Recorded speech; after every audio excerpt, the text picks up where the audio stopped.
DCM DKShi ಭೇಟಿ ಮಾಡಿದ BJP ಶಾಸಕ ಶಿವರಾಮ್ ಹೆಬ್ಬಾರ್ ಕ್ಷೇತ್ರದ ಕೆಲಸದ ವಿಚಾರಕ್ಕೆ ಬಂದಿದ್ದೇನೆ ಅಂತ ಬಿಜೆಪಿ ಶಾಸಕ ಹೇಳಿದ್ದಾರೆ. ಕ್ಷೇತ್ರದ ಕೆಲಸಕ್ಕೆ ಅಂತ ಪದೇ ಪದೇ ಬರ್ತೇನೆ. ಶಾಸಕನಾಗಿ ಕಾಲಕ್ಕೆ ಡಿಸಿಎಂರನ್ನ ಭೇಟಿ ಆಗ್ತೇನೆ. ಪಕ್ಷದ ಬಗ್ಗೆ ಅಸಮಾಧಾನ ಇದೆಯಾ ಎಂಬ ಪ್ರಶ್ನೆಗೆ ಪದೇ ಪದೇ ಹೇಳಲ್ಲ. ಪಕ್ಷ ಕ್ರಮ ತೆಗೆದುಕೊಂಡಾಗ ಹೇಳ್ತೇನೆ ಅಂತ ಶಿವರಾಮ್ ಹೆಬ್ಬಾರ್ ಹೇಳಿದ್ದಾರೆ.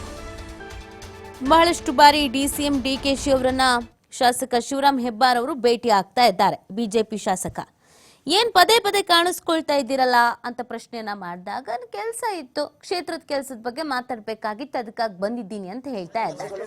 ಬಿಜೆಪಿ ಜೊತೆಗೆ ಒಂದಷ್ಟು ಅಸಮಾಧಾನ ಕೂಡ ಇದೆ, ಅದನ್ನ ಬಹಿರಂಗವಾಗಿ ಹೇಳ್ಕೊಳ್ತಾ ಇಲ್ಲ. ಬಿಜೆಪಿಯಲ್ಲಿ ಏನಾದ್ರು ಅಸಮಾಧಾನ ಇದೆಯಾ ಅಂತ ಅಂದಾಗ ಹೇಳ್ತೀನಿ ಅದನ್ನ ಸಮಯ ಬಂದಾಗ ಅಂತ ಹೇಳಿದ್ದಾರೆ.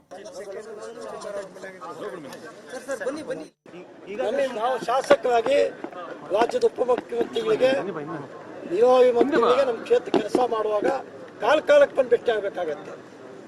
ಭೇಟಿ ಆಗಲೇಬೇಕು ಸರ್. ಈಗ ಬಾಗಿ ಹೇಳಿದರೆ ಮತ್ತೆ ಇವತ್ತು ಹೇಳ್ಬೇಕಾದ ಅವಶ್ಯಕತೆ ಇದೆ. ಕಾಂಗ್ರೆಸ್ ಸೇರ್ಪಡೆ ಆಗಿದ್ದಾರೆ ಸರ್. ನೀವು